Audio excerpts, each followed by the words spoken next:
একটা সুন্দর একটা বাচ্চা দেখা যায়, একে নিয়ে আমরা মিশরের বাজারে যেখানে মানব কেনা বেচা হয়, মানব হাট, বেশি টাকা বিক্রি সেখানে করতে আমরা পারবো। মানে একজন আজিজে মিশর শেষ পর্যন্ত তাকে কিনে নিই। পৃথিবীর সমস্ত রূপ আল্লাহ সুবহানাহু ওয়া তাআলা যেন তাকে অর্ধেক দিয়েছিলেন, মুসলমানকে দিয়েছেন পৃথিবীর অর্ধেক, এবং সেটা চারিত্রিক রূপও ছিল। তখন জুলেখা পেছন থেকে ওই যে ভিলেনের মতো বলছে, পালাবি কোথায়, যাও যাও, দরজা বন্ধ করাচ্ছে ওদিক থেকে। সবগুলা মহিলাকে ডেকে আনছে, ডেকে এনে তাদেরকে একটা করে ছুরি দিয়েছে, একটা করে আপেল দিয়েছে, বলছে এই যে আপেল থাকবে, ছুরি তাদের হাতে থাকবে, আমি ইউসুফকে এনে হাজির করবো, ইউসুফ আসা মাত্র তারা কাটবে। কাটা শুরু তো তখন তারা কাটা শুরু করেছে, তখন আপেলের বদলে তাদের আঙুল কেটে ফেলেছে। তার এত সৌন্দর্য সুদর্শন দেখে ছিল। তখন রাজদরবারে ওই মহিলাগুলো এসে বলল যে আমরা সবাই ছিলাম অপরাধী, ইউসুফের কোনো দোষ নেই। তখন জুলাইখা বললেন, আমি শয়তানের দ্বারা প্রবঞ্চিত হয়েছিলাম।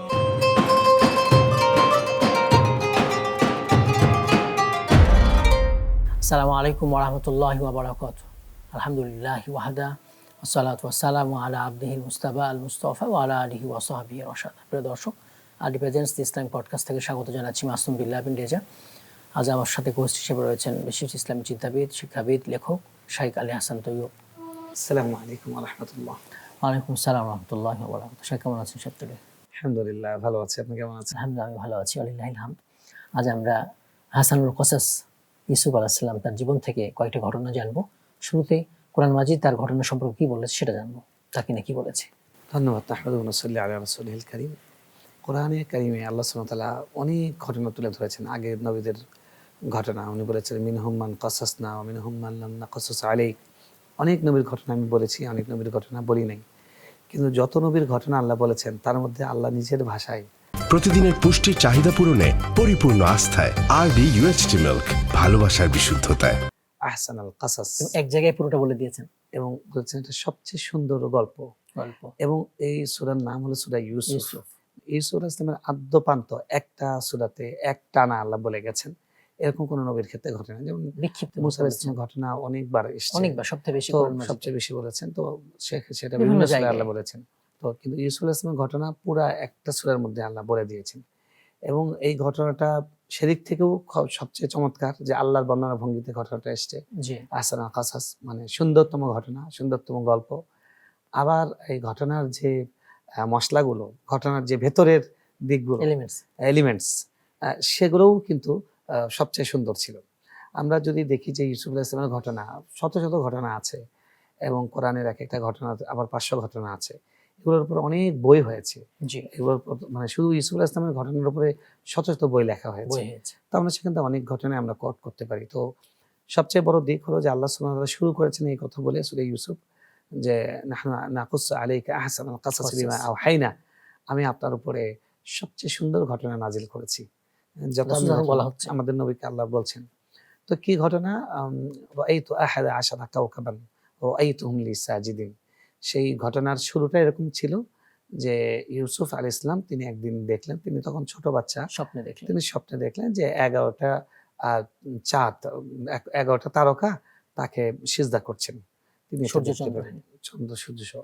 তো তিনি অবাক হয়ে গেলেন যে মানে সিজদা করছে আল্লাহকে রেখে, এটা কি ধরনের কি স্বপ্ন। রাআইতুম লি তিনি সাজিদিন। রাআইতুহুম লি সাজিদিন, আমি দেখলাম সিজদা করছে। তখন তিনি তার বাবা ইয়াকুব নবী, ইসলাম, তিনি নবী। ইয়াকুব ইসলাম তিনিও নবী, তাকে জিজ্ঞেস করলেন। তো তিনি বললেন যে বাবা, এই লা তাকসুস আলা রুয়াতুকা আলা ইখওয়াতিক ফায়াকিদু লাকা কাইদা, খবরদার তুমি কিন্তু এই গল্প তোমার অন্যান্য ভাইকে বলবে না, কি বলবেন? তাহলে তো তারা তোমার বিরুদ্ধে চক্রান্ত করবে।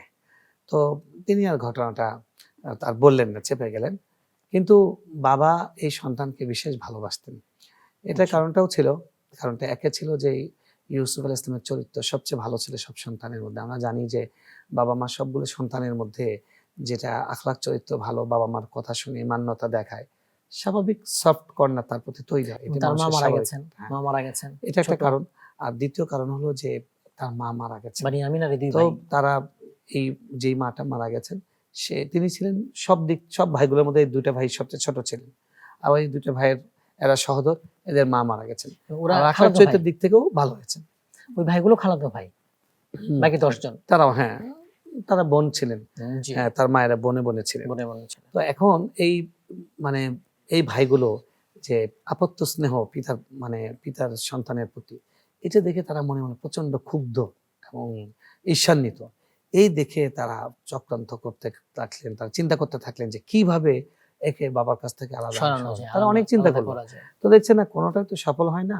তারপরে ভাইয়েরা চিন্তা করলো যে একটাই বুদ্ধি আছে, বাবার চোখে আড়াল করে দিতে হবে, তাকে আমার বাবার কাছ থেকে সরিয়ে দিতে হবে। সে কূপের ঘটনাটা জানবো এবার আমরা জি। ইনশাআল্লাহ। তো সেই মর্মেই তারা ভাইয়েরা সবগুলো একসাথে বাবাকে বাইপাস করে, ইউসুফকে বাইপাস করে তারা একটা মিটিং করলো। মিটিং করে তার সিদ্ধান্ত ছিল, না এক কাজ করি, আমরা এই ছেলেটাকে নিয়ে খেলার মানে কথা বাইরে নিয়ে যাবো। হাত পা বেঁধে কুয়ার মধ্যে নিক্ষেপ করব, আর তাকে নিয়ে যাব বাবার কাছে গিয়ে একটা গল্প ফাঁদবো। বাবার কাছে যেয়ে বলবো, যা বাবা, ভাইটা আমাদের ছোট ভাই, আমরা বনে গিয়ে কাঠ কাটি, তারপর আমরা রাখাল আমরা পশু চড়াই, তো এই ছোট ভাইকে যদি নিয়ে যাই, সে খোলাবেলা জায়গায় গিয়ে সে দৌড়দৌড়ি করবে, খেলাধুলা করবে, ওকে আমাদের সাথে দিয়ে দেন না। তো এই ইয়াকুব আলাইহিস সালাম তিনি বললেন যে, না, আমি তোমার এই ছোট ভাইটাকে ছাড়বো না, তোমরা তোমাদের কাজ নিয়ে ব্যস্ত হয়ে পড়বে, আর আমার ছেলেটাকে সে বন থেকে বাঘ এসে খেয়ে ফেলবে, ফেলবে, হ্যাঁ। তোমরা লক্ষ্য করবে না, তোমরা খেয়াল করতে পারবে না, দরকার নেই। তো তারা বললো যে, দেখেন, আমরা আপনাকে আশ্বস্ত করছি যে আমরা আমাদের ভাইকে দেখে ওয়াদা রাখবো, দিচ্ছি, হ্যাঁ। তো আপনি আমাদের কাছ থেকে তাকে সুস্থ অবস্থায় বুঝে নেবেন, আপনি এটা নিয়ে মোটেও টেনশন করেন না, ঠিক আছে। তিনি ছেলেকে দিয়ে দিলেন।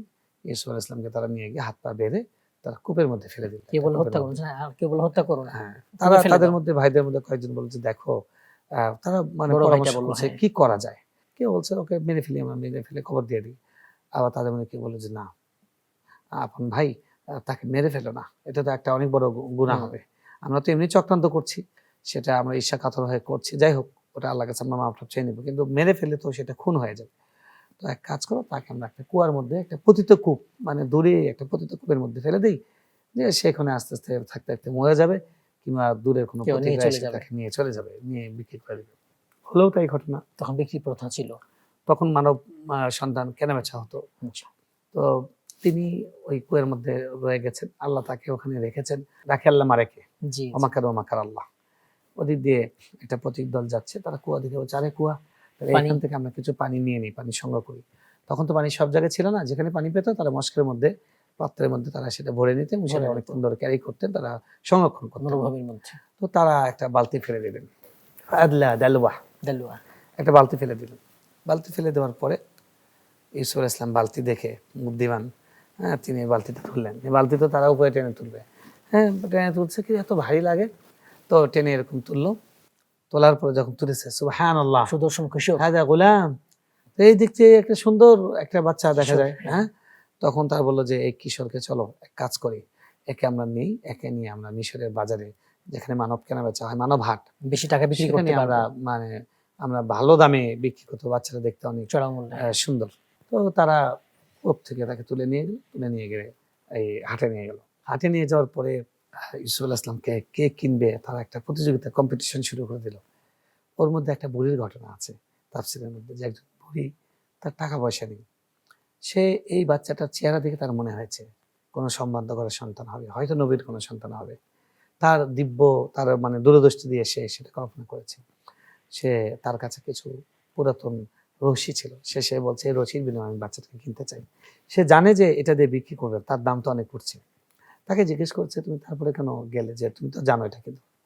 তখন সে বলল যে, আমি জানি যে সে একজন বড় কিছু হবে, ইতিহাসে লেখা থাকবে যে তাকে আমি সংগ্রহ করতে চেয়েছিলাম। দেখেন অভিজ্ঞ লোকদের কাজ কেমন হয়, অভিজ্ঞতাকে এই জন্য মূল্যায়ন করতে হয়। তো যাই হোক, একজন আজিজে মিসর শেষ পর্যন্ত তাকে কিনে নিলেন, ইশতারাহু বিথামানিন বাখসিন দারাহিমা মাদুদা, অল্প কিছু টাকা দিয়ে অল্পমূল্যে তাকে কিনে নিলেন। কিনে নেওয়ার পরে আজিজে মিসর, অর্থাৎ মিশরের যিনি তখন অধিপতি, তিনি তার বাড়িতে নিয়ে গেলেন। ঘটনাক্রমে তার সন্তান ছিল না, বাচ্চাটা দেখতে সুন্দর। তো তিনি বলেন যে, এই সন্তানটাকে আমরা লালন পালন করবো, আমার স্ত্রী জুলাইখার কোনো সন্তান নেই, তারও মাতৃত্বের স্বাদ মিটবে, আর সুন্দর বাচ্চাটা আমরা নিয়ে নিলাম, আমাদের উপকারে আসবে। আমাদের উপকারে আসবে, যদি না কাজে লাগে বেশি দামে বিক্রি করে দেবো, সমস্যা নেই, কোনো দিক থেকে লস নেই। এভাবে তাকে এখান থেকে উদ্ধার করে তাকে নিয়ে গেলেন। এই যে ইউসুফ আলাইহিস সালাম দেখেন, বাবার কোল থেকে কুয়া থেকে, তারপরে তিনি আজিজের বাসায়, হাট থেকে তিনি আজিজ মিসরের বাসায় তিনি গিয়ে, এখন তিনি রাজ দরবারে লালিত পালিত হচ্ছেন, এবং লালিত পালিত হতে সব হতে আল্লাহর ইচ্ছা। তিনি একদম সুদর্শন, তার যখন যৌবনের দিকে যাচ্ছেন তখন তো চেহারা আরো সুন্দর হয়ে যায়। আমরা এই জানি ঘটনা জানবো এবারে জুলাইখার সাথে ঘটনাটা। আরডি নিয়ে এলো আসল ফ্রুট পাল্প দিয়ে তৈরি আরডি ফ্রুট ড্রিঙ্কস, লিচু আর অরেঞ্জের দুটি অসাধারণ ফ্লেভার। তো যৌবনে তিনি পদার্পণ করলেন, করার পরে জুলাইখা তো তাকে লালন পালন করছিলেন। এবার যখন তার যৌবনে পদার্পণ করলেন, এখন তার চেহারা মানে আরো ছাড়িয়ে গেল।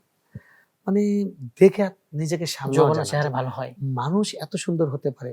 পৃথিবীর সমস্ত রূপ আল্লাহ সুবহানাহু ওয়া তাআলা যেন তাকে অর্ধেক ইউসুফ দিয়েছিলেন। ইসলামকে দিয়েছেন, অর্ধেক রূপ ইউসুফ ইসলামকে আল্লাহ দেওয়া দিয়েছিলেন হয়েছে। আল্লাহ এবং সেটা চারিত্রিক রূপও ছিল এবং তার চেহারা রূপ, বাহ্যিক রূপ এবং বাহ্যিক, আখলাক শারীরিক, ব্যবহার হ্যাঁ। দুইটা। তো এত সুন্দর বাচ্চা দেখে তিনি নিজেকে আর সামলাতে পারলেন না। মানে এই যুবকটাকে তিনি পাওয়ার জন্য তিনি একদম ব্যাকুল হয়ে গেলেন। অধীর আগ্রহে অপেক্ষা করতে লাগলেন এবং নানান রকমের ফন্দি আঁটা শুরু করলেন। ফন্দি, এক পর্যায়ে ইউসুফকে তো বিভিন্নভাবে তিনি প্রলুব্ধ করেছেন, এই তুমি আমার বাড়িতে লালিত পালিত হচ্ছে, আমার যা চাওয়া তা পূরণ করো, তাহলে তুমি এখানে নিরাপদ থাকবে, নাহলে কিন্তু আমার খবর আছে। মানে অনেক রকমের চেষ্টা তদবির করেছে। তো শেষ পর্যন্ত কোনোটাই কাজ হলো না। তখন চিন্তা করলো যে না, এখন সোজা আঙ্গুলে ঘি উঠছে না, এখন আঙ্গুল বাঁকা করতে হবে। সে কি করলো, একটা চক্রান্ত ফাঁদলো। সে তার সেবিকা টেবিকাদের দিয়ে বললো যে শোন, আমি ইউসুফকে নিয়ে আমি আমার মানে প্রকোষ্ঠের ভেতরে একদম আমার খাস কামরা নিয়ে যাব এবং তার মানে রাজদরবারের মধ্যে একটার পর একটা দরজা, এরকম 7টা দরজা, একটার পর একটা দরজা অতিক্রম করে একদম ভেতরের অন্দরমহলে তাকে নিয়ে গেছেন। আর দাসীদেরকে বলে রেখেছেন প্রত্যেকটা দরজায় তোমরা পেছন থেকে তালা লাগিয়ে, আমরা যেই যাবো একটা করে তালা মারবে। এরকম করে করে করে করে 7টা দরজা, যাতে সে একটা ছুটে আসলেও যাতে দরজা থেকে মুক্তি না পায়। সে কোথায় পালাবে তুমি, আমার হাত থেকে যেন সে ছাড়া নিস্তার যেন না পায়। এভাবে জুলাইখা তাকে নিয়ে গেল। তো ইউসুফ ইসলামকে নিয়ে শেষ পর্যন্ত যখন গেল এবং সে মানে মানে অনেকটাই বিবস্ত্র হলো, ইউসুফ ইসলামকে প্রলুব্ধ করলো যে তার তাকে তার ভিতরে যৌনতা জাগ্রত করে, যৌন চাহিদা তৈরি করার জন্য। তো ইউসুফ আলাইহিস সালাম কিছুটা একটা দোটানায় পড়ে গেলেন, টনটনামান অবস্থায় পড়ে গেলেন। আল্লাহ কোরআনে বলেছেন ওয়ালাকাদ হাম্মাত বিহি ওয়া হাম্মা বিহা লাউলা আন বুরহান রাব্বি। ঠিক ওই সময় তার ভিতরে তিনি উপরে তাকালেন। উপরে তাকাতে কোনো কোনো তাফসিরে আছে যে তাকে ফেরেশতারা ইশারা করলেন, কিংবা কোনো কোনো তাফসিরে আছে যে তার বাবার চেহারা আল্লাহ তাকে দেখালেন। তার বাবা তো নবী, ওইটা দেখেই তার মানে তখন তার মানবিক যে একটা চাহিদা সেটা সাথে সাথে তার কন্ট্রোল করে ফেলেন যে না, আমি নবী ব্যবচার করতে পারি, আমি কখনো এই মানে চরিত্রহীন কাজে আমি জেনাবে বিচারে আমি জড়াতে পারি না। সাথে সাথে তিনি বললেন মাআদাল্লাহ, আল্লাহর কাছে আমি আশ্রয় চাই, আমি এটা কখনোই আমি এই কাজ করব না। তখন এটা বলে তিনি উঠে দাঁড়ালেন এবং তিনি নিজেকে কাপড় চোপড় সামনে নিয়ে তিনি দৌড়ে গেটের কাছে গেলেন। তখন জুলাইখা পেছন থেকে ওই যে ভিলেনের মতো বলছে পালাবি কোথায়, যাও যাও, দরজা বন্ধ করাচ্ছে ওদিক থেকে। তিনি তখন বললেন আমি যাই, আমার দায়িত্ব চেষ্টা করা, আমার মালিক আমাকে রক্ষা রব্বি, তিনি আমাকে তিনি নিশ্চয় কোনো পথ খুলে দিবেন। গেলেন, সাথে দরজা খুলে গেল। জুলাইখা বললো একটা দরজা, সামনে আরো দরজা আছে। তিনি সামনে পরেরটাই গেলেন দৌড়ে, ওটা খুলে গেল। এভাবে 7টা দরজা একে একে খুলে গেল। সুবহানাল্লাহ। এখান থেকে শিক্ষা যে আপনি কখনো কখনো আল্লাহর পথে হাঁটতে গিয়ে অসম্ভবকে সম্ভব করতে পারবেন যদি আপনার আল্লাহর প্রতি ভরসা থাকে, আস্থা ভরসা, আল্লাহর প্রতি সেই মানের ঈমান থাকে। ইউসুফ আলাইহিস সালাম জানতেন যে দরজা বন্ধ করা আছে, তাকে থ্রেট দেওয়া হয়েছিল, কিন্তু তিনি জানতেন যে আমার আল্লাহর কাছে কোনো কিছু অসম্ভব নয়, কুন ফায়াকুন। তাই তিনি দৌড় দিয়েছেন, আল্লাহ তখন অসম্ভবকে সম্ভব করে দিয়েছেন। একটা একটা দরজা খুলে গেল। মুসা আলাইহিস সালাম লাঠি দিয়ে সাগর আঘাত করছেন, পথ হয়ে গেল। আনিত বিআসা ফানফাজারাত, সাথে সাথে দরজা হয়েছে। এরকম এক একটা নবীর ঘটনা, একটার পর একটা ঘটনা। ইসমাঈল আলাইহিস সালামের ঘটনা যে ছুরি চালিয়ে দিয়েছেন কিন্তু জবাই হয়নি। আমাদের নবী সাল্লাল্লাহু আলাইহি ওয়াসাল্লাম তাকে একদম দেখে ফেলবে, এই গায়ের সুরের মধ্যে দেখে ফেলবে, কিন্তু তারা দেখতে পায়নি। আল্লাহ তাআলা এরকম অসংখ্য ঘটনা, অভাব নেই। আমাদের এগিয়ে যেতে হবে, আল্লাহ সাহায্য করবে, আল্লাহ সাহায্য। আসাইমিনা ওয়াল ইতমামিন, আমাদের চেষ্টা, আল্লাহ আমাদেরকে পরিপূর্ণতা দিবেন। তারপরে তিনি যখন খুলে গেল, এখন ওই যে যেই খুলেছেন তখনই এই জুলাইখার স্বামী সেখানে উপস্থিত, সামনে হাজির। যেখানে বাঘের বয়স সেখানে রাত হয়, পড়বি তো পর একদম বাঘের মাথায় গিয়ে অনেকের সামনে। তখন পড়লেন, পড়া মাত্র তিনি তো হতভম্ব হয়ে গেলেন, তিনি বিব্রত। তার তো ভয় পাওয়ার কিছু নেই, তিনি তো চরিত্রবান। তার স্ত্রী হলো কাজ করার জন্য, সাথে সাথে এই মহিলা পল্টি নিল। সে কাঁদা শুরু করলো, তুই বললো যে দেখো এই সন্তানকে তুমি লালন পালন করেছো, তুমি তো দুধ করাতে সাপ পুষেছো, সে তোমার স্ত্রীর ব্যাপারে খারাপ করছে, সে খেয়ানত করার চেষ্টা করেছিল। ইউসুফ আলাইহিস সালাম বলেন মাআযাল্লাহ, নাউযুবিল্লাহ, আমি কখনোই এই কাজ করতে পারি না। দেখো এই যে এই বাচ্চাই বলবে সত্য কথা। তো তখন তার ওই জুলাইখার একটা সেবিকা, তার ছোট একটা বাচ্চা ছিল, দুগ্ধপোষ্য দোলনার মধ্যে সেই বাচ্চাটা ছিল। সেই বাচ্চাটা সে বলল যে ছোট বাচ্চা কিভাবে কথা বলবে, দাও, তাকে জিজ্ঞেস করো কে দোষী। সাথে সেই বাচ্চার মুখ আল্লাহ খুলে দিলেন, মুআজিজা, নবীর মুআজিজা। তখন সেই বাচ্চা বলল ফাইন কানা কুদ্দা মিন কুবলিন, যদি সামনের দিক থেকে ছেড়ে থাকে ফাসাদাকাত, তাহলে মহিলা সত্য বলেছে, ইউসুফ দায়ী তখন। ইউসুফ মিথ্যা। আর যদি ওয়াইন কানা কুদ্দা মিন দুবুরিন, পিছন থেকে কাযাবাত, ছেঁড়া যদি থাকে। পেছন থেকে ছেড়ে থাকে তাহলে এই ইউসুফ সত্য জুলাইখা বলেছে, দায়ী। জুলাইখা মিথ্যা কথা। তখন দেখা গেল যে হ্যাঁ ছেঁড়াটা হলো পেছন দিক থেকে। তখন জুলাইখা তিনি দোষী। হ্যাঁ জুলাইখা দোষী। এখন তো আজিজে মিশর সবার সামনে মানে বিব্রত হয়ে গেলেন যে তার স্ত্রী চরিত্র বা নিয়ে কথা হবে রাজদরবারের মধ্যে। তখন বলো তুমি এক কাজ করো, একে জেলে দাও, না হলে কিন্তু তোমার পরিবার ইজ্জত সম্মান থাকবে না। তখন তিনি বললেন ইন্না কায়দা কুন্না আযীম, তোমরা নারীরা তোমাদের ছলনা বড় কঠিন, নারীর ছলনা বড় কঠিন।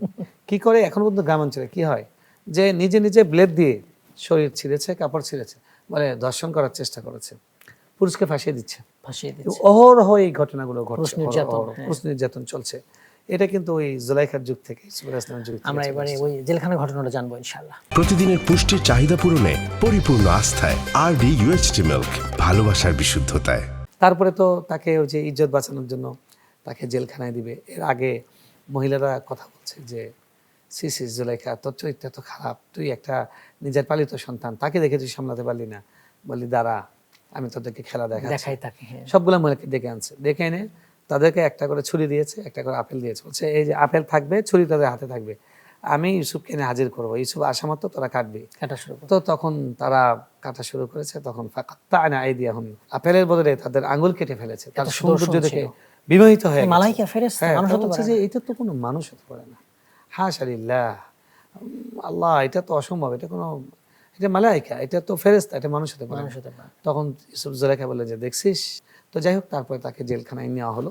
জেলখানায় গিয়ে তিনি জেলখানায় গিয়ে আল্লাহর ধৈর্য ধারণ করছেন। তিনি বললেন যে রব্বিস সিজনু আহাব্বু ইলাইয়া মিম্মা ইয়াদউনানি ইলাই, তারা আমাকে যে খারাপ কাজের দিকে ডাকছে তার থেকে আমার জন্য জেলই উত্তম।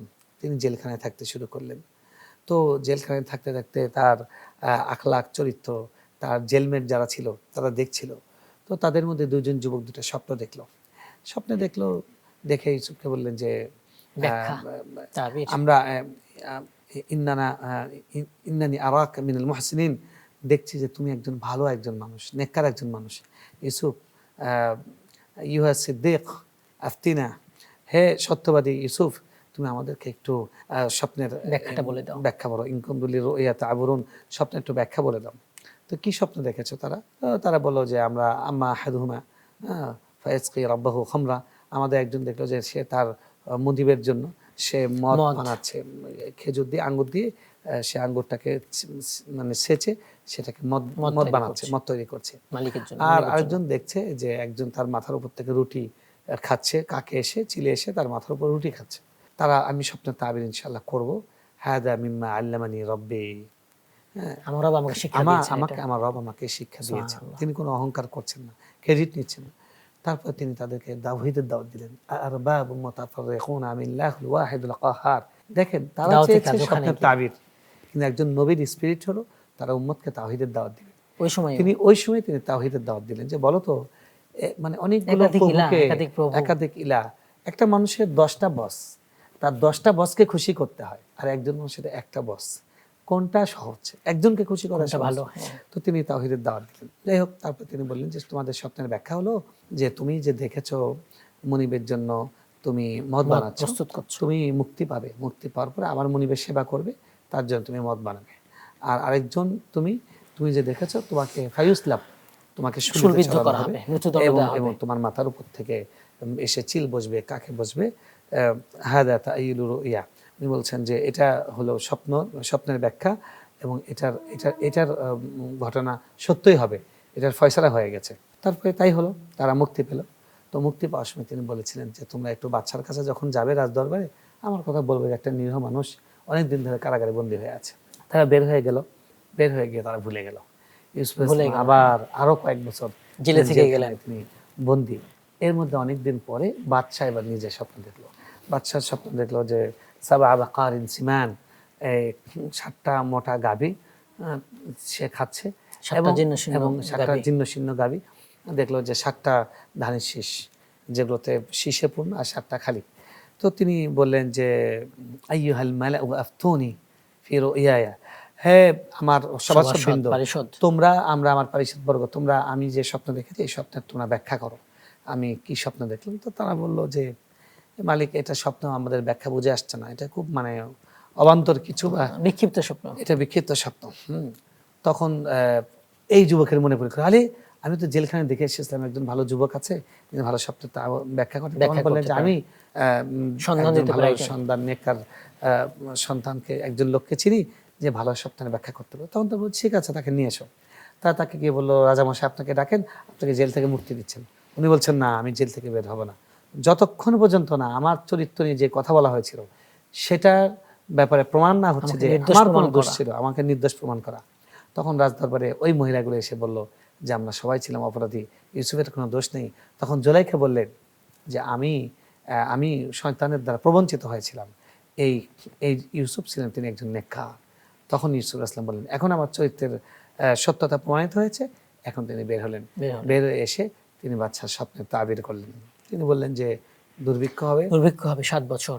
তারপরে স্বপ্নের ব্যাখ্যা করলেন, বাদশার স্বপ্নের ব্যাখ্যা এবার করলেন যে দুর্ভিক্ষ হবে, দুর্ভিক্ষের আগে খুব ভালো ফসল হবে।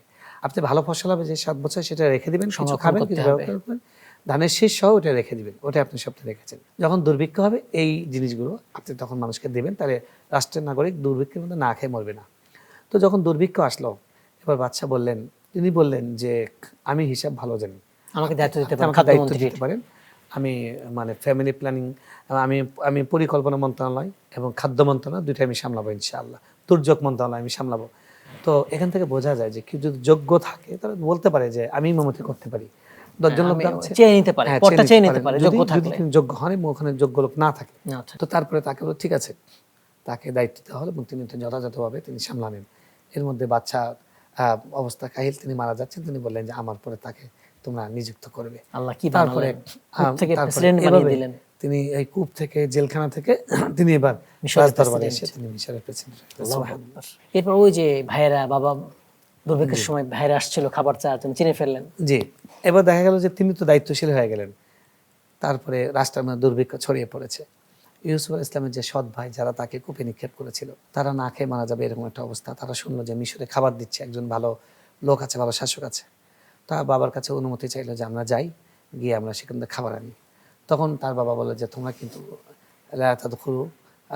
মিন বাবিন ওয়াহিদ, তোমরা এক দরজা দিয়ে প্রবেশ করবে না, বিভিন্ন দরজা দিয়ে প্রবেশ করবে। তারা গেল, যাওয়ার পরে তারা চাইলো, তিনি খাবার দিলেন। ইউসুফ ইসলাম তাদেরকে দেখে চিনে ফেলছেন। তিনি বললেন যে শোনো, তোমাদের তো আরেকজন ভাই আছে, ওই ভাইকে যদি আনো তাহলে আমি বিপুল পরিমাণ আরো বাড়িয়ে দেবো, নাহলে কিন্তু এরপরে তোমাদেরকে খাবার দিব না। পরের বার তারা আসার সময় তারা বলছেন যে আব্বা ছোট ভাইটাকে নিয়ে যাই, বিনিয়ামিনকে নিয়ে যাই, আরো বেশি পাবো। তখন তিনি বললেন যে না, একবার আমি প্রবঞ্চিত হয়েছি, আবার প্রবঞ্চিত হব। তখন তারা বললেন যে আব্বা, বড় ছেলে বললেন যে আব্বা আপনি আমার উপর জিম্মাদারি ছেড়ে দেন, আমি আমার ভাইকে আপনার কাছে অক্ষত অবস্থায় ফেরত নিয়ে আসবো। তো তিনি বললেন যে ঠিক আছে নিয়ে যাও, আমি আল্লাহর উপর ভরসা করলাম। ইন্নামা আশকু বাসি হুজনিন আল্লাহ, আমি আল্লাহর উপর ভরসা করলাম, যাও নিয়ে যাও। নিয়ে গেলেন। নিয়ে যাওয়ার পরে ইউসুফ ইসলাম এবার টেকনিক করলেন, এই ভাইকে তিনি তার কাছে রাখবেন। তিনি বললেন যে রাজদরবারে একজন কর্মচারীকে যে ওই ভাইয়ের খাবার যে বস্তা আছে ওর মধ্যে একটা রাজদরবারে একটা গ্লাস, একটা পাত্র দিয়ে দেওয়া হলো। তারপরে সবাই বের হবে, এই সময় তিনি বললেন ঘোষকদের ঘোষণা দিলেন, এই তোমরা ঘোষণা দাও রাজদরবার থেকে একটা পাত্র হারিয়ে গেছে, এটা চেক করা হবে।